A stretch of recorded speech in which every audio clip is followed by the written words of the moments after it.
Welcome back to Copenhagen, and this time we have the pleasure of visiting restaurant Bobe, run by the legendary chef Bech.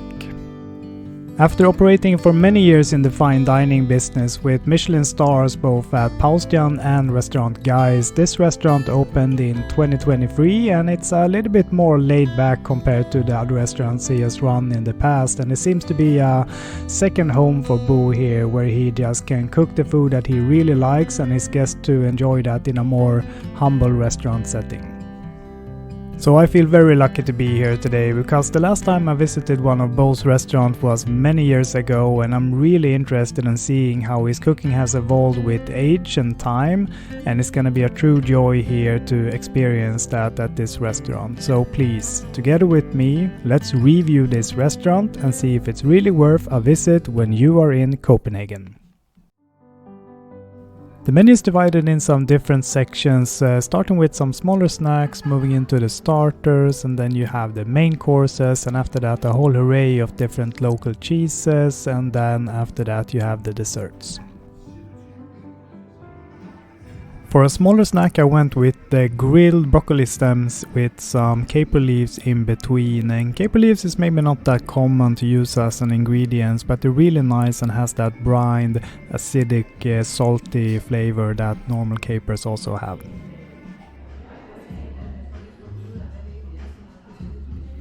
The flavors here were delicate and nice, and I really liked the presentation. However, when you grill the broccoli stems here as hard as they have done, so they're almost like a little bit charcoal, they get a little bit of that sandy texture, which is not so nice to eat, but besides that, I really liked it.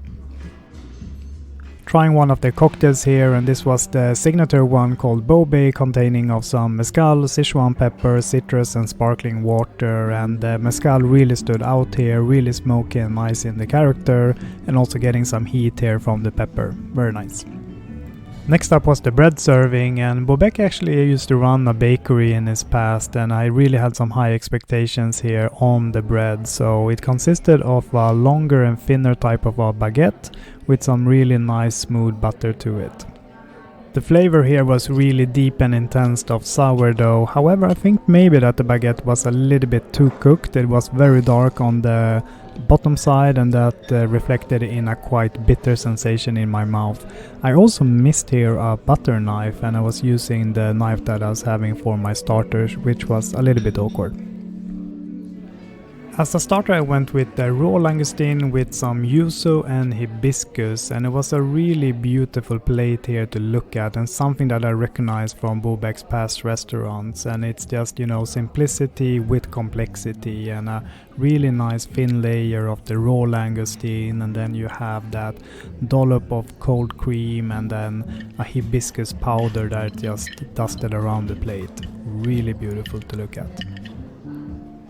The langoustine here was super fresh, and it was a little bit room tempered, which I really like because it gave a contrast towards that dollop of cream, which was really ice cold. And it's really good to have that when you have a dish that doesn't have a lot of texture, that you work with temperatures instead here, and it really worked in a beautiful way in this dish. Besides that, everything worked in really good harmony here. There was a really deep seafood flavor coming out from that langoustine, and it was brightened up from that really nice and vibrant yuzu fruit. And then you had that hibiscus that brought a lot of floral notes to the table. This was a real star of a dish, and I really enjoyed eating it to the last bit. I really like veal sweetbreads, and if it's on the menu I normally take that, and here was combined with some morel mushrooms and a really smooth potato puree and a foam that I was believe made of a crayfish base, and that really gave some lightness and aeration into the dish. And just because I couldn't help myself, they had a side dish here consisted of fries with some fennel pollen on top, and that was together with lemon mayonnaise, and I just felt that I need to have that one, even though I understood that it's gonna be way too much food, but hey, what can you do? digging into the flavor profiles of this dish, and I want to start with the morel mushrooms because of course they're not in season right now, but I want to make a stand here for dried mushroom. It's a really good product, and I think that's a great way to actually be able to have products throughout the year and not only when it's the top season for it. And here there was the smaller variety of morel mushrooms, really nice and juicy, and there was plenty of them on the plate. Besides that, the veal sweetbread was really nicely cooked, and it was smaller pieces here that was around the plate, and the potato puree really smooth, almost like a soup in its consistency, and then you had that foam on top here. So everything was really nicely executed.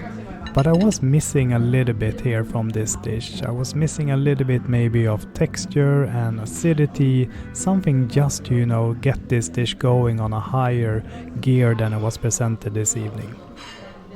And the reason I'm saying that is because when you're having a main course, that's obviously a bigger quantity of food, and then it needs to be a little bit more exciting because you're eating so much more of it. And I was missing here those pieces in quite a good way, and halfway through this plate I was a little bit fed up with it. It was really good flavors, but it was just a little bit too mushy and one-dimensional to eat. Moving into the desserts here, and I saw something interesting on the menu, which was a horseradish caramel, and that flavor combination is something that I haven't had before, so I felt that I needed to try it.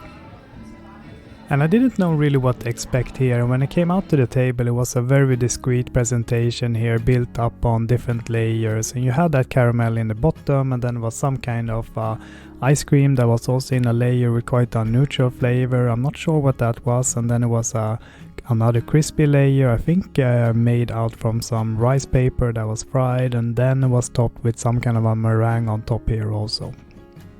The flavor from the horseradish really came through in a very interesting way. It was really sharp, and you had that sensation that you get from horseradish, wasabi, mustard that really, picks your nose in an interesting way and really wakes you up.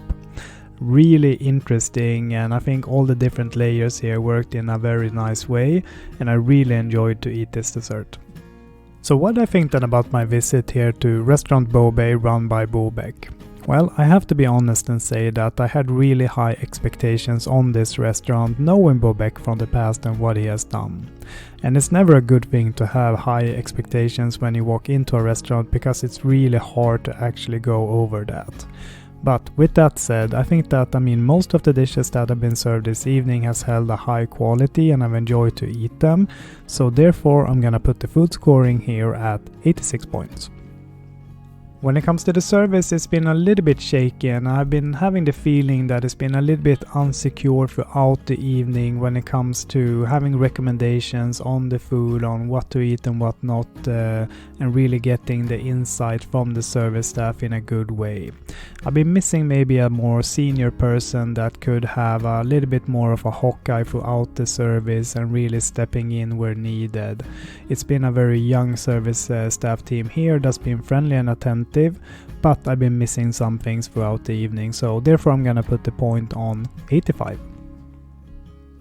And lastly, coming to the ambience of this restaurant, and I really like how it's been decorated with more grey tones throughout the dining room, and scallop shells that's been scattered around in different spaces here. I really felt that it's been a warm and nice atmosphere to sit in, so therefore I'm gonna put the point on 87 here. And with that said, that sums up this restaurant review from Copenhagen and restaurant Bobe. I really hope you have liked this content, and if you did, please subscribe to the channel and press that like button, and I really hope to see you next time where we will review somewhere else. Bye bye.